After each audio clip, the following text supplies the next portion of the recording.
Jason Lord, after a brilliant job of hitting everything on the side and getting it to work, it now works. Great to be with you. Great to be here. So let's start out with an announcement first. I'm retired. No, let's start out with an announcement. No, I did that. First. They'd applaud. Let's start out with an announcement. Then we'll get to, obviously, your level of excitement because your guy is back. I mean, he'll only play 20 plays, but he's back. That's all right.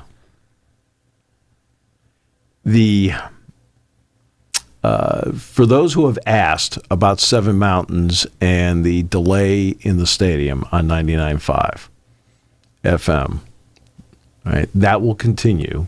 But Seven Mountains is very concerned about your concerns.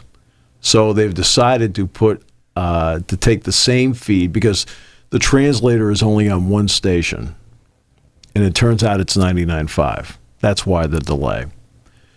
But they're very concerned about you having a stadium experience where you can listen to the game in the stadium. So for the rest of the season, the live no delay broadcast will be on 103.7 FM and 1450 AM. So again, starting with the game on Saturday, 103.7 FM and 1450 AM will be the stations that will carry the live feed, not delayed. So again, 103.7 FM, 1450 AM. 103.7 FM, 1450 AM. Live feed, no delay. And that's because Seven Mountains has listened to your concerns and quickly came to this solution. And so we move forward, and hopefully you can enjoy listening to the games in the stadium without having to deal with a delay if need be. Okay? Actually, I'll say this for the road games. For the road games, as you know, the TV broadcast is delayed. For the road games, I listen to 99.5 because they're caught up, yeah. Yeah, because it'll probably be closer to sync than you realize on the road games. Just a thought. Okay? So I hope that helps. Absolutely. Yeah, that's. Now for your 49 good San Francisco seconds dealing with 97 Nick Bosa, who is now back. He's the highest paid human being on the planet. That's all right. All right. Yeah, and we'll probably end up playing in a dozen games. Very well might. Well, he's played all 16 aside from the year he tore his ACL. So hopefully he can continue to do that. You do know that the games are now 17, right? Oh, he's played all 17 games. Yeah, I did know that, but yeah, it's. You worry me. played all 17 games, including playoffs. Yeah, it had to be done. I don't think there's any doubt about it. He resets the market, which is going to be a market that's going to be reset again at some point with Chris Jones. So it's not everybody. Everybody resets the market at some point. You have to pay these guys. Yeah, pass rushers are very difficult to come by, especially when they're as dominant as guys like he and T.J. Watt are. Sure. It's not easy to find these guys. Sure. And no doubt about it. I had to lock him up, and now. Even if he's on the field for 20 plays, 25 plays on Sunday, that's better than zero. Right. And you're able to lock these guys. Well, if you're the 49ers especially, you're able to lock these guys up because you're not paying a quarterback just yet. Yeah. When that comes rolling around, that's going to be an issue. Right. And we'll see how it plays out. Two excellent coaches, Mike Tomlin and Kyle Shanahan, in the opening game. For Bill Hillgrove, by the way, it'll be his 30th year doing Steelers football in conjunction with his 50th year doing Pitt. I'm going to talk to Bill tomorrow. Merrill Reese just turned 81. 81, yeah, how about that? I'm going to talk to Merrill tomorrow, too, as a matter of fact. But, yeah, it's amazing. Yeah, two of the absolute greats in the state of Pennsylvania, no question about it. Yeah. Well, I mean, you think about it. Kind of the running joke is Bill Hillgrove, hit 50 years, 55 basketball, 30 years on the Steelers. Merrill, of course, to celebrate his birthday, was Merrill's 38th year? 38 or 30, yeah. 38, 39. Yeah, he's 81 now. Then Harry Donahue was like, was he 74, 75? Yeah. Right? I'm the baby of the group. I'm the baby of the group. And And I'm going into my 42nd season of doing basketball and my 32nd overall, and football 24 doing the play-by-play. So, yeah. It's great being the kid. There's a lot of places right now where I'm not the kid, but in this group, I'm the kid. This town, there's many places I'm not the kid. I can tell you that. Yeah, you keep going in like you're still 19. I know that. You know, it's like what bothers me is that you're still trying to use fake IDs. Jason, you don't need to. You qualify. The worst part about it, they photograph you on this Las Vegas Strip, and all you have to do is just put my face with the license. They can't even match it up. No. No.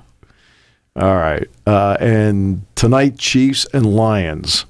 So the opening game is tonight. It's on NBC tonight. It's not Amazon Prime. It's NBC tonight. So it'll be Mike Tirico, Chris Collinsworth, and Melissa Stark on the game.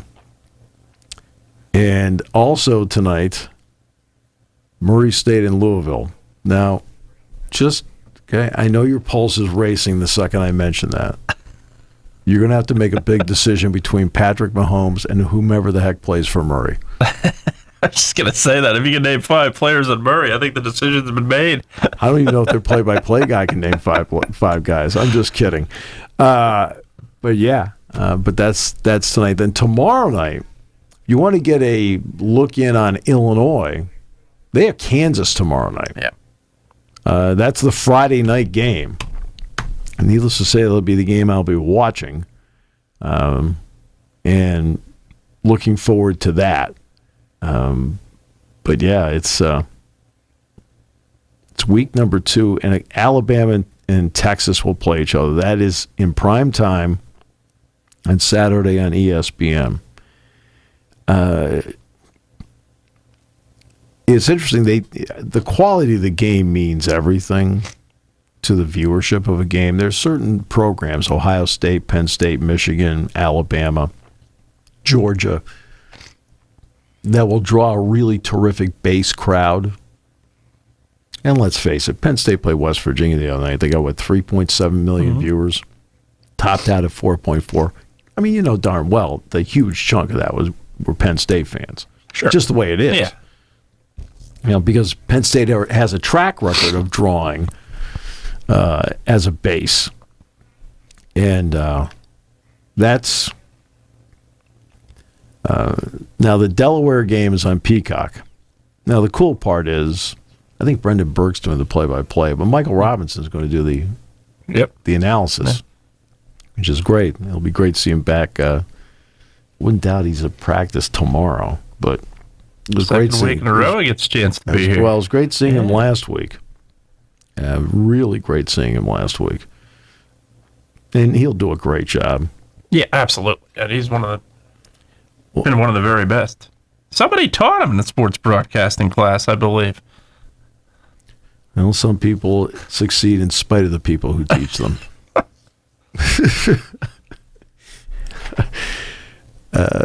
He's there because of what he's done. I know I know he's given me credit over it, but he's there because of him. Okay, he's been incredible. Absolutely, he's done a great job. Look, here's the bottom line: just go take care of your own business. There's no question. You're the prohibitive favorite.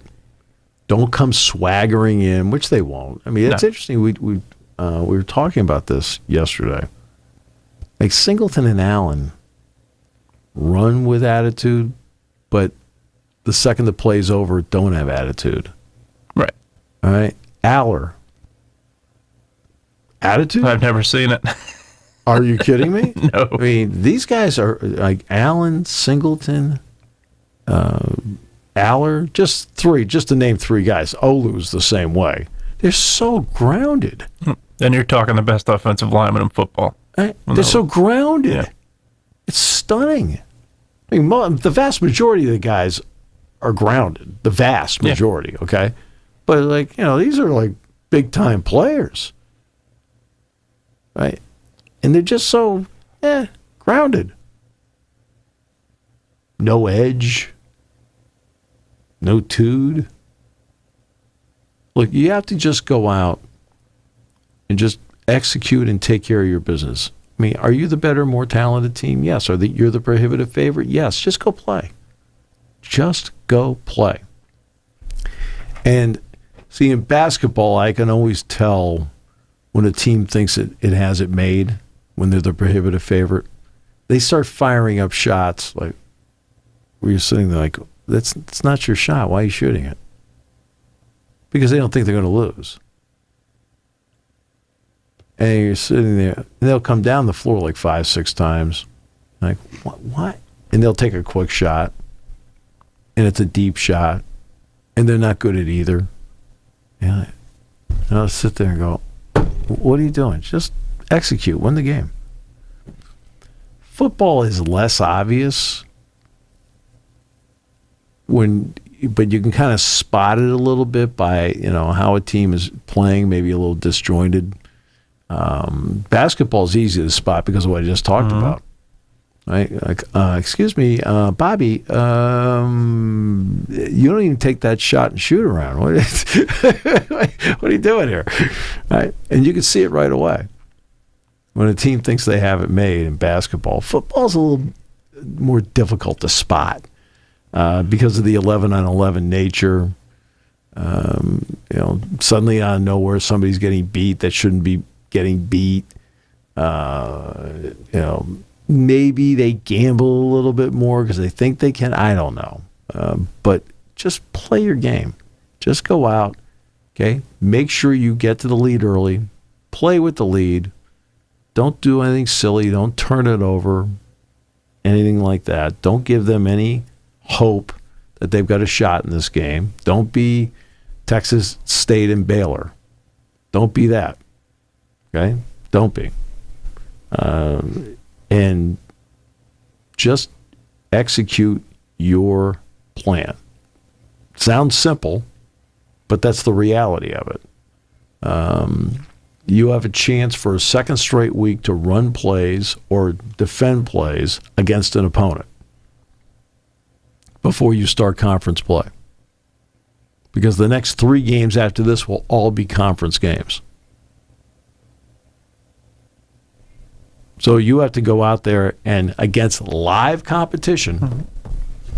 It doesn't matter. It doesn't matter that the world knows that you're the prohibitive favorite. That's irrelevant. Once the game starts, you have to then take care of your business. So that's what they have to do. Sounds simple, sounds easy, but that is the reality of it. Now, in the first game for Alabama, they had Middle Tennessee State. Okay. Now this week, they build from that, so they've got a game under the belt. Now they have Texas. Should be a heck of a game. Texas's defensive front last year put a lot of pressure on Bryce Young. Frustrated him, no doubt about it. And he really bailed them out with his movement in that game, including the big running play he had late in the game. I love the fact the game's prime time, 7 o'clock, since Penn State's a noon game. I'm going to sit back in my living room like everybody else and put my feet up and say, okay, let her rip. Meanwhile, Eli Gold and Craig Way will be out there doing their broadcast on the Alabama and Texas networks. And go for 2 great guys, by the way. Absolutely. Obviously, I just saw Craig in March because he does Texas basketball as well. So I saw Craig. And it's been a while since, I think it's been maybe a year and a half since I talked to Eli. Trying to work on getting Eli to join us. Nice. And hopefully, look, he's been through a lot, and he's also getting 1,000 requests. But at some point, we will get him on to talk about his journey back because it's really cool. Craig is one of the top guys going. He's outstanding, and I have a lot of respect for Craig. Good guy, really good guy. But those are the highlights of the weekend. Then the NFL, where you will be, when the 49ers are playing, can anybody talk to you or bother you? It is, honestly, that's a good point because usually I am one of the people that can watch my team, especially when it's 49ers, by myself. it is hard watching it with a group of people. And why is that? I mean, because I know you're naturally antisocial, so. That's right. No, that's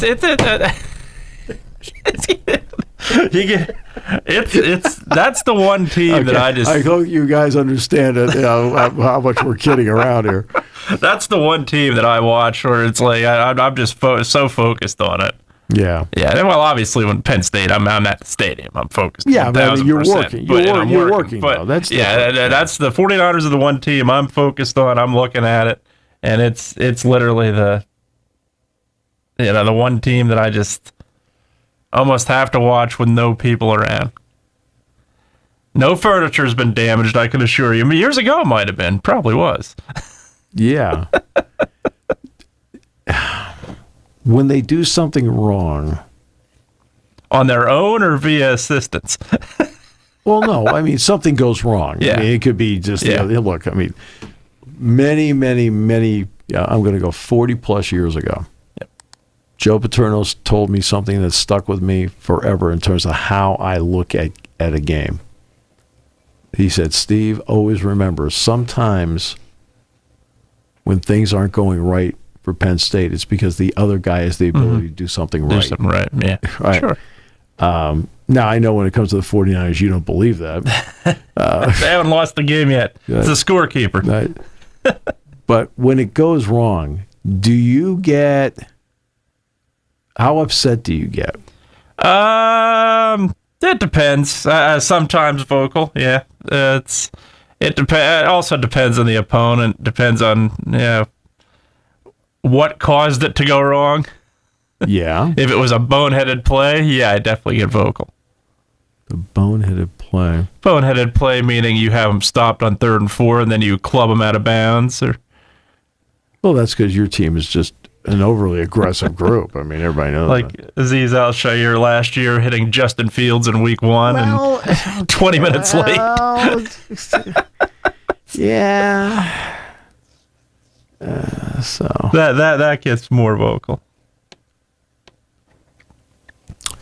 But there's concern. I think there's got to be concern with yes. They didn't have a quarterback last year against the Eagles. They also didn't block Hassan Reddick much that game. No, they did not. That's the concern for me going into Sunday. You're facing a better defender, in my opinion. And Reddick's great. He's a top 5. T.J. Watt's a top 2. Yeah. Okay, so then the Eagles are playing the Patriots. Yep. They asked Bill Belichick if there's any moment with Tom Brady that stands out. And he said, well, I can think of 6 of them. Good for Belichick. Like, yeah. But he's the best. I can think of 6 of them. He's the best. So the Eagles fans crack me up. Right? Oh, they're honoring Brady before the game. I said, yeah, what about it? Well, I mean, they're honoring Brady before the game. The emotional lift. The emotional lift of what? I said, Brady's not going to play. Brady's not going to play. I said, I'll never forget 1982.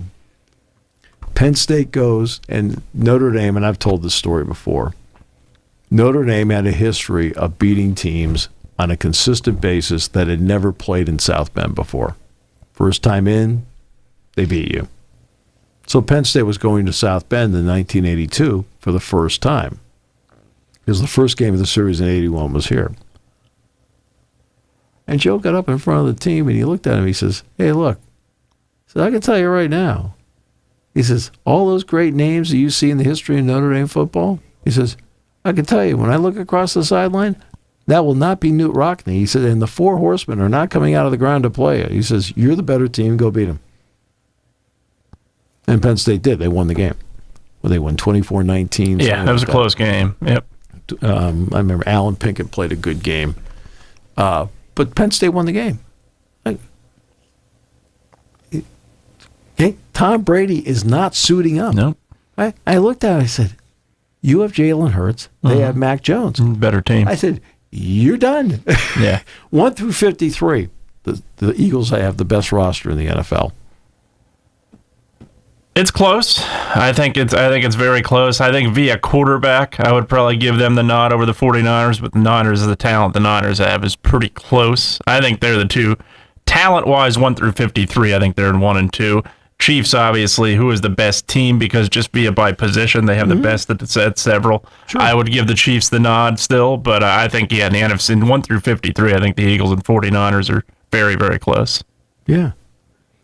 And believe me, 1 through 53, you're going to need 1 through 53 to survive the season. Yeah, agreed. And, I will say this. When they went to 16 games in 1978, it's like, oh, okay, it was great. 2 extra games. Liked it. It's amazing how when they went to a 17th game, it's just one more game.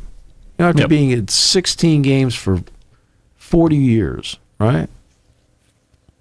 They added one more game, and it made the season seem so long. Longer, yeah. I think you're in a routine based where you kind of get used to the Super Bowl being that first week in February. It's not anymore. You added. I think. But, you know what the difference is for me, Jason, is that when you get to the first week of January and it's still a regular season game. See, that's the part where it feels like that too. Jeez, we're still playing in the regular season. And you expand the season, you still play the season same week. Yeah, you're not. Right. The NFL's dictated enough in this world at this point in the sports world where if they want to take over Labor Day weekend, they're going to do it. And I think that so far they've avoided it. You get to an 18th game, I think that's going to be the question. What do you do? Do you move up Labor Day weekend? Do you move the Super Bowl back another week? I think you probably have to move the season up at that point. I don't think you can continue to play way into February. You have the risk of snow no matter what. I don't know in February, January, February, but I think when you expand further into February, you're asking for it even more. I think at that point. Yeah, but it's just the perception of the length of the season. And it's uneven, too. Just 17 just doesn't seem like a right number. I think that's part of it, too. Look, that's because the Players Association said, hey, look, they were against 18. Mm-hmm. And I understand why. Yeah, I fully understand because there's an attrition rate to this. Absolutely. I mean, you get beat up every single week. I mean, you mentally get beat up every week, so but physically you never get beaten up. Never. Not once. No bruises at all. Mentally a little bruised. Yeah. There's no doubt about it. There's a reason you play one game a week. It's not just from me. It's from everybody you work with. What does it tell you? That's right. I'll tell you. It's brutal. I'm the same way. You just can't play multiple things a week. You gotta have the routine based where you're going once a week on it. Now you got Thursday Night Football, the NFL. Yeah. They've really backhanded college football because we used to have some pretty good games on Thursday night in college football. Yeah, and what we just talked about is why they're against Thursday Night Football in the NFL. Right, they being beaten up, and you are beaten up. But they really backhanded college football by taking Thursday night. Absolutely. Because I remember like Florida State and Warwick Dunn losing to Virginia. It was a Thursday night game. Mm-hmm. Wow, they stormed the field. USC, really Oregon State. Yeah. Yeah, all those great games were Thursday night games. Well, now, like tonight's Murray State, Louisville. Mm-hmm. All right. Yeah. All right, so we're on TV just to fill up a TV spot. Mm-hmm. The NFL is going to bury you. Tomorrow night, like I said, I'm going to watch Illinois-Kansas. Now, I'm going to watch Illinois-Kansas because Illinois is Penn State's next opponent. I mean, that's the big reason why I'm going to watch it. I really have not watched Tommy Altmaier play the quarterback. So I really don't have a feel for him playing the position and how they want to run things. I mean, I know they're running a 3-4, and a lot of the names like Newton and so forth, they're all familiar to me. But he's different. And so I want to get a look at them, but it's also opposite high school football. Mm-hmm. And this is where I have a quandary with Friday Night Football, because I am a total hypocrite when it comes to this. Yep. I feel that Friday night should be for high school football, Saturday should be for college football, Sunday for the NFL. I'm 100% with you. But here's where I'm a hypocrite. How many Friday night games do I watch? Oh, I do the same thing. A lot. I watch a lot of Friday night college football games. But from a perspective, you have games to broadcast. Now, if, for example, State High happens to be on TV, I'll watch the State High game. And I've done that. I remember last year watching a Bellefonte Penns Valley game and watching Baldy Galeria play last year. I watched all those games last year where they played because I wanted to see the local teams play on TV. So I've done that. But again, I'll freely admit, I strongly feel high school football should own Friday night. Yet, when there's a college game on of interest, okay, I'm the hypocrite that watches the college game and gives them a rating. Sure. Yeah, I'm the same way. From a family perspective, you make it tougher. How many assistants over the years at Penn State, their son or daughter plays a sport where you're interfering with the game. I think that is the one thing, and that's everywhere, nationwide. Yeah, I don't think there's any question about that. That's where I think you run into the problem even more, where you're putting football games on Friday nights. But I'm the same way. Of course, I'm going to watch them when they're on, especially when it's a Thursday night game where Fox has done a pretty good job. Obviously, Penn State and Purdue last year was the season opener, where you had a pretty decent game that brought the audience in first Thursday night. Sure, that's right. I mean, and I know Penn State's going to do it on Black Friday, but Black Friday's different. Yeah, because at that point, the high school season is over. Yep. So I have no issue with that. Yep. Okay. Now it's into playoff time. Your team may or may not be in it. You're playing Saturdays quite often. You're not taking Friday nights away at that point. Because it's Thanksgiving weekend. Well, Thanksgiving. That's the other part of it. It used to be on Thanksgiving. I know with my high school. Yep. Right.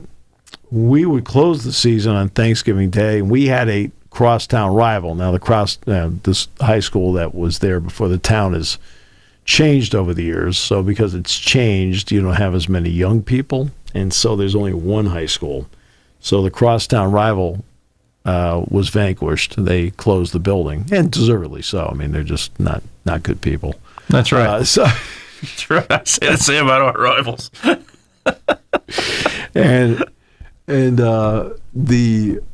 And we'd play Thanksgiving morning at 10 o'clock in the morning. Right? And we'd probably get for a regular. We always played Saturdays. We'd always get like 2,000 to 3,000 people on a Saturday. Not bad. Or 1,500 to 3,000, somewhere in there, to come over and watch us play. But then we play Thanksgiving, and we'd have 10 to 15,000, and they would put in extra bleachers. We had an old cinder track, okay, and so they put the bleachers up around, not on the track, but on the outside of the track, all the way around, and turn it into a bowl. And for us, it felt like Major League. Like, hey, look at this. Look at all the fans. This is really great. Golly, I hope we won. Yeah. And we did, by the way. But that is, but that's the way it used to be. Now you don't have Thanksgiving high school football games because of the playoffs. Are there any Thanksgiving high school football games left? I mean, Phillipsburg used to play Easton. That was the only one I could think of that might have been left. In Phillipsburg, New Jersey, I'm talking about. That was the only one I could think of that used to be left. Other than that, I don't think so. At this point, you're into the playoffs. That was a tradition. Yep. Thanksgiving high school football. I believe State College in Bellefonte played on Thanksgiving way back when. Way back when, like 60s, 70s, 50s, 60s, 70s, they played on Thanksgiving. But now you can't have those games anymore. No, not with the playoffs. But that's a critical weekend, playoffs. That's typically quarterfinal weekend. Oh, I know. No, I understand that. But it's like, when I look at this, it's amazing how several elements have changed that I traditionally grew up with. Television is a huge reason why. Mm-hmm. Money is a gigantic reason why. Television and money combined. I was going to say, hey, combine the two and you have it. Yep, there you go. And right now, it just seems that for networks and for the organizations they broadcast for, they just want to just take as much turf as they want, and they don't really care about what the traditions happen to be. I remember ESPN way back broadcasting the Eastern Pennsylvania, Phillipsburg, New Jersey game. Like they broadcast it. And I thought it was the coolest thing going. I'm like going, hey, this is great, because it was what I grew up with. Yeah. High school football on Thursday morning, which then led into the NFL in the afternoon. When we were done with our game at 10 o'clock. Yep. Okay, so we 10 o'clock, we'd probably be back in the locker room. Now, I remember my junior year, we're in the locker room trying to thaw out. It's like, but my senior year, we had to go across town, so we had to get in the bus and go back. But we were back home by 1:30, 2 o'clock in the afternoon. We could watch the Detroit Lions game, which was at halftime. All right?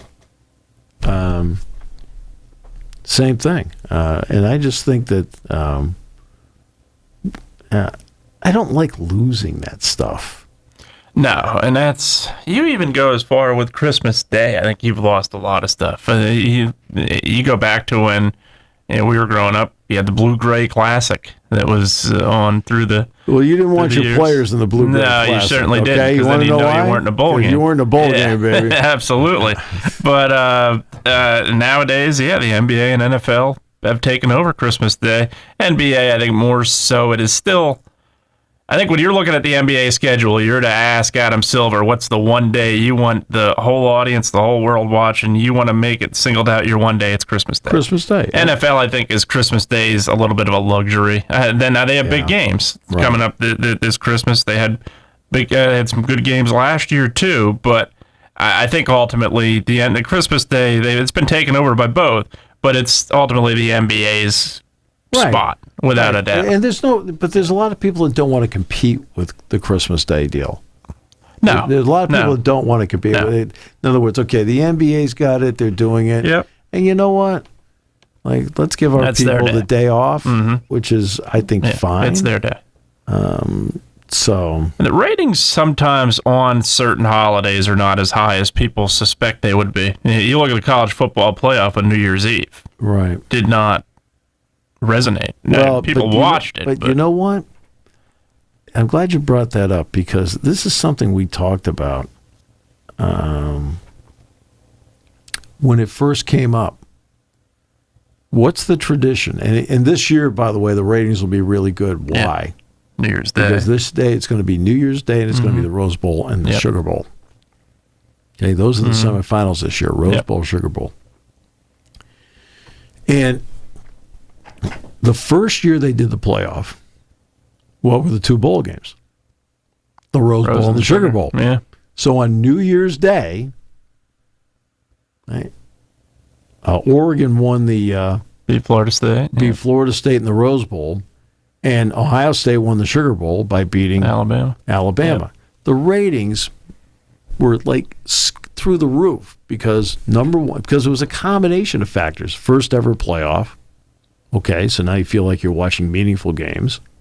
Two great traditional venues. Rose Bowl to start things off. That's, you're going to win with that every time in Pasadena. Right? Followed by the Sugar Bowl. And number 3 was on New Year's Day, which is the day everybody's used to watching it. Absolutely. So when they started talking about, well, if we can't play on New Year's Day, if it's in the middle of the week, we're going to play on, and they started talking about, when it came up the first time as New Year's Eve, I looked around and said, New Year's Eve? People are going out and doing things on New Year's Eve. They want to go out. This year they did well with it. The Georgia-Ohio State game, the games were really good because Michigan TCU had a lot of points. Ohio State, Georgia had a lot of points. And they were both really well-played games and fun to watch. And I remember being in Orlando on New Year's Eve years ago. Was it Orlando? Yeah, it was Orlando. No, it was Jacksonville. We were in Jacksonville, and they played on New Year's Eve. And we're like, and people were like kind of watching, and then they, like, I remember we went out to eat. All right. And then last year, though, it was on New Year's Eve. And Penn State wasn't playing until Monday the 2nd. And people were really watching it. Now, there were a lot of people coming in and out of the place. I mean, they were all dressed up and they were ready to party. Right? You got to wear a little different boat. Saturday is, okay. Yeah. Came back from practice. It was a work day. It's the games on Monday. That's really the focus. Want to make sure my plane flight's set on Tuesday because I got a basketball game Wednesday. Things like that. But we watched it, and a lot of people were watching it, and the ratings were really good. But you can't force people to do it the way you want it. Agreed. And we see that over and over again. And that's one of the reasons we talk about how did we start the show. It was I think it was a complete accident that it turned out that they put the translator on 2 weeks ago, that nobody thought about the delay of the game. Okay. So they came up with the solution of 103.7 FM and 1450 AM. Okay. Because you can't sit there and go, well, we can't do anything. They're just going to have to accept it. Well, no. You can't. It's over here in the back. You can't do that because this is all about you. Not about us, about you. You want to listen, so we got to give you the best listening experience possible. That's our obligation. Sure. Right? But you can't force things down people's throats. So let's give like big world examples. Right? Streaming. Okay? Watch Peacock. Peacock this week, they're going to nine games now are going to be on Peacock football. And there'll be people that do it, and there's going to be a lot of people that aren't going to do it. Why? And why is streaming? Okay, what's the biggest loss on profit loss margins for major companies in the country right now that do media? What's the biggest loss? It's streaming. Streaming. They're throwing all this money into streaming, and they're losing. I mean, Disney lost $600 million on it. Mm-hmm. Well, you can't force people to do things. No. You can't. No, you right? also... Oh, no, this is the way to go. No. This is the way of the future. They'll do it. And then nobody does it. Or some people do it, and a bunch of people don't. Yeah. Like, I don't get it. Yeah, you don't hit your numbers whatsoever. Right, because you can't force people to do it. Electric vehicles. Okay, Ford lost $1.5 billion last year on its EV line. Why? Because 93% of Americans last year when they bought a new car bought a gas-powered vehicle. Why? Because that's what they wanted. You can't force it down people's throats. Okay, so now we bring it back to, well, we'll play on New Year's Eve. Well, no, you're not going to play on New Year's Eve. Okay, don't force it down people's throats. They prefer New Year's Day. Can't you work it out? Mm-hmm. You can work it out. Okay, because of Monday Night Football, when was the Sugar Bowl played last year? New Year's Eve. Yeah, New Year's Eve. Yeah. Right? Guess what? If the Rose Bowl had wanted to stay, now they've changed, okay? But if they wanted to stay on New Year's Day, who's to say you don't play a playoff game at noon and play the other playoff game at 8? On New Year's Day. Because that's what people are used to watching. They want to put their feet up on New Year's Day. They love watching college football. Meaningful college football is even better. They love looking at the Rose Bowl and going, oh, wow, look at the San Gabriels. Hey, the parade was great this morning. Hey. You can't force people. They'll just have to accept this. Well, guess what? Nobody has to accept anything. And to the credit of the American people, they don't. They'll adjust. No, they won't. Really? Okay. We're going to put Thursday Night Football on Amazon Prime. We expect 12 million viewers. What did they average last year? 9.7. Yep. Okay. Which, by the way, for streaming is an excellent number. So let's not demean. Yeah. Okay. But you're talking about 9.7 million viewers streaming on a Thursday night. But it is the National freaking Football League. Okay? All right? I mean, that is, if you're going to put the top draw on, okay, that gives you the best shot you can possibly get to get an audience these days. Sure. Right? I mean, because look at the top, what are the top 20 shows for 2022? They were all NFL games. Yeah. Every one of them. So that gives you the best shot at getting people. And even at that, you still missed your mark by 2.3 million viewers a week. And I think they're also realizing it on Sunday Ticket now. Because now you've seen YouTube TV branch out to the cable companies, branch out to the satellite companies saying, hey, we need some help here. Yeah. And they know it. They're aware of right now, seeing how many people are on their subscription rate with the $400 they're charging for Sunday Ticket. They've now reached out to Verizon, DirecTV, Xfinity. Hey, we need some help here. Yeah, we can partner with you here, do something. And meanwhile, they, especially Xfinity and DirecTV, are towing a fine line because they have their own red zone to worry about and promote. Yeah, and that's why you're looking at it saying, hey, we lost Sunday Ticket for a reason. It's yours. And they're not totally telling them to pound sand, but they're saying, hey, we'll work with you, but we're not working with you to the point that you didn't know what you were getting into. And I think that's part of it. And YouTube TV, to their credit, just like Amazon, attempted streaming with a lot of other things first. Right. Finals, NBA Finals on YouTube TV being one. Amazon did a couple of games on Prime the year before, trying to figure out, hey, what can we get number-wise to see how this is going to work if we go further into the avenue. YouTube TV did that, I think, probably ignored it a little bit, and now they're looking at their subscription rate saying, hey, it's not where we want it to be or not anywhere close to where we want it to be. We need some help. Well, and again, we go back to the Friday, Saturday, Sunday model. And again, I'm as guilty as anybody. No, same here. I'll watch the Friday night college game. Now, in this case, look, it's Penn State's next opponent. I really do want to watch the game. So I want to get a handle on it just to see them, and it's also part of my job. But I'll recreationally watch a game like that. But you can't keep trying to force people to do it your way all the time. Right? You have to understand. One of the first things I talk about with a class, I said, I want all of you to get jobs. I said, I can't give you the magic formula. I said, anybody gives you the magic formula to get a job, I said, is just stealing your money. A wizard. They're that's great. Henry Hill's in town. Good. Okay. You buy my power book, you'll get a job. It's like, okay, sure, all right. It's all subjective. Yeah. But I tell them, I said, you may get a job in, say, Albuquerque, New Mexico. Mm-hmm.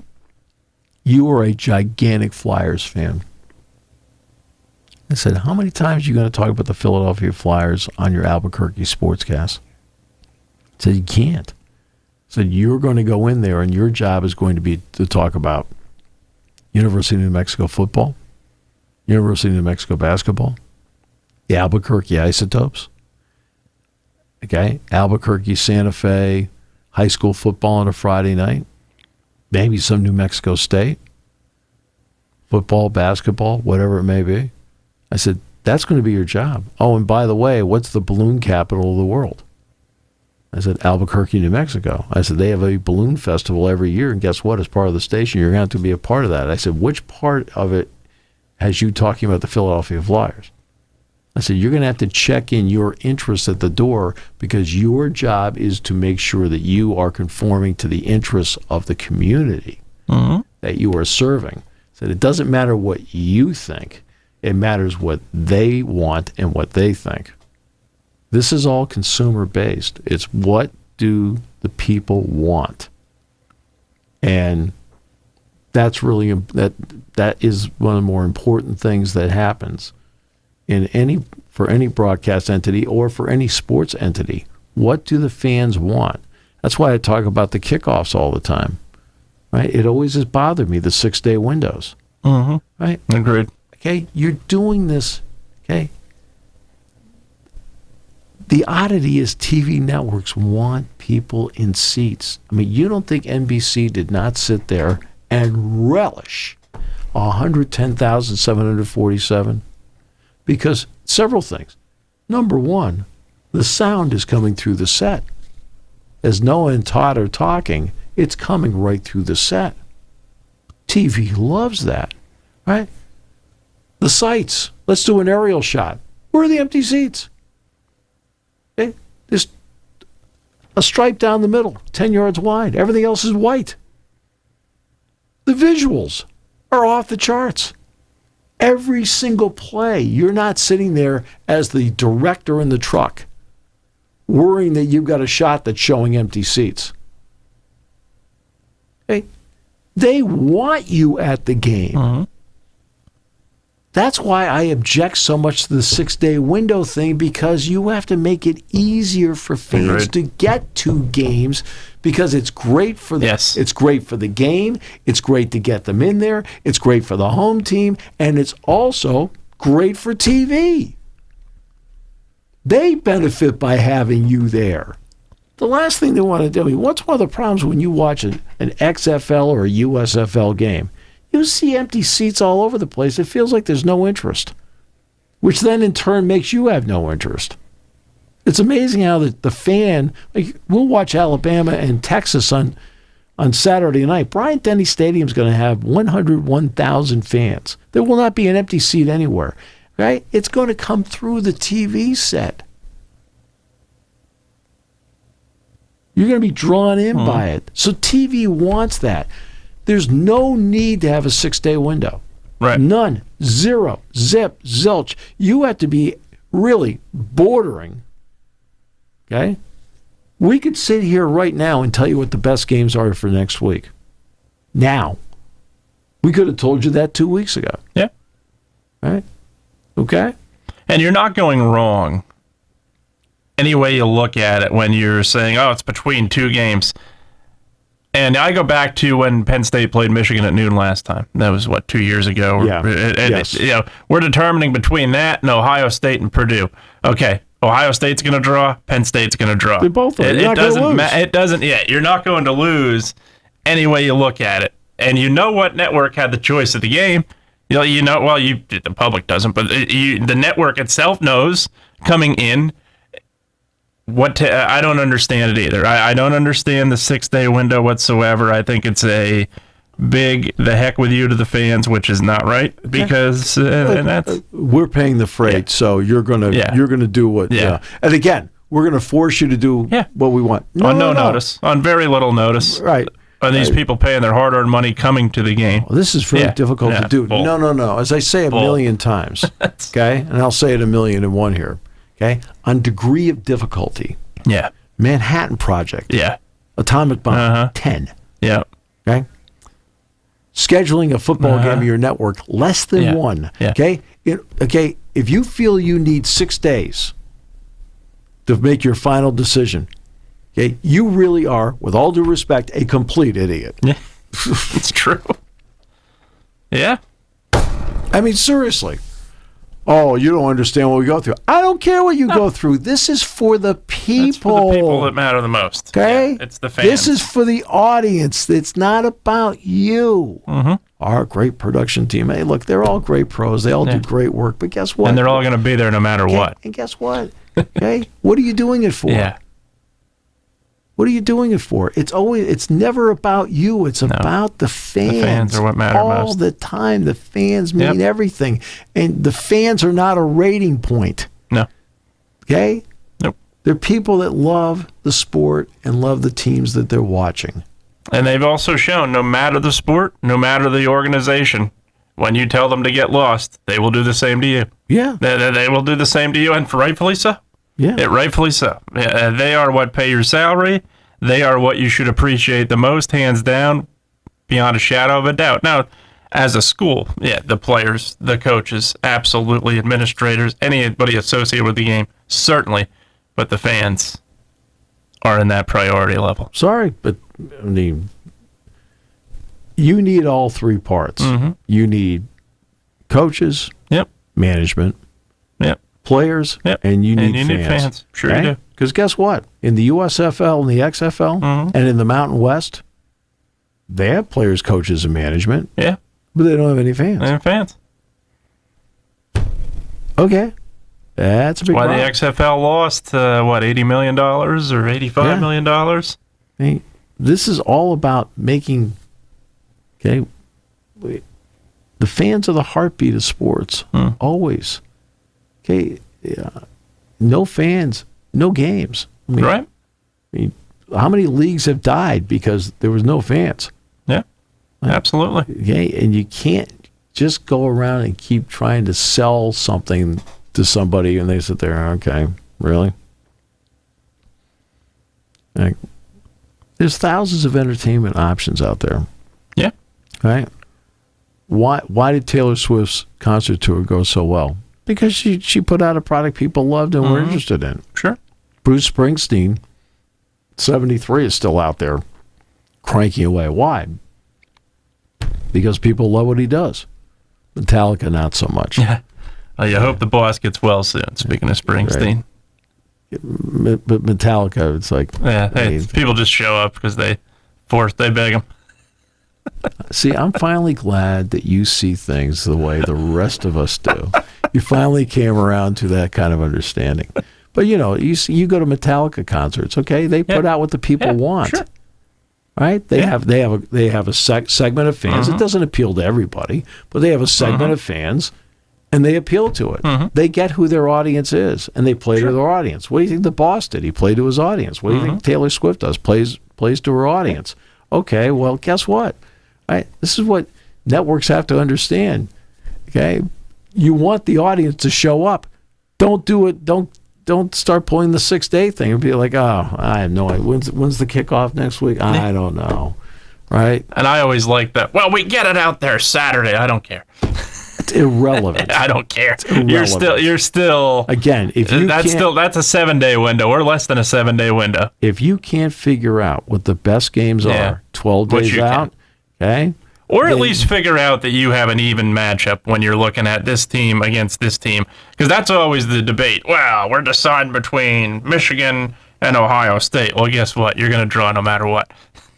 Okay. If you can't figure out 12 days ahead what the good games are, you shouldn't have your job.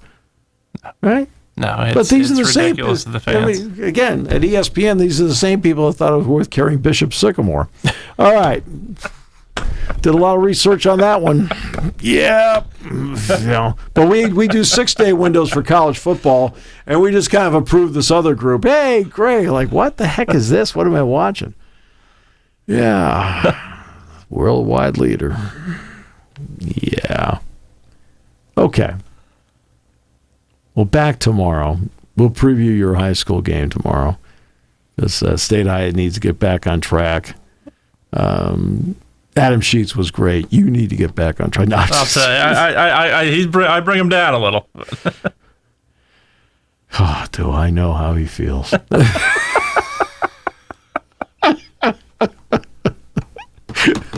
My friend, always a Likewise. pleasure. We'll talk tomorrow.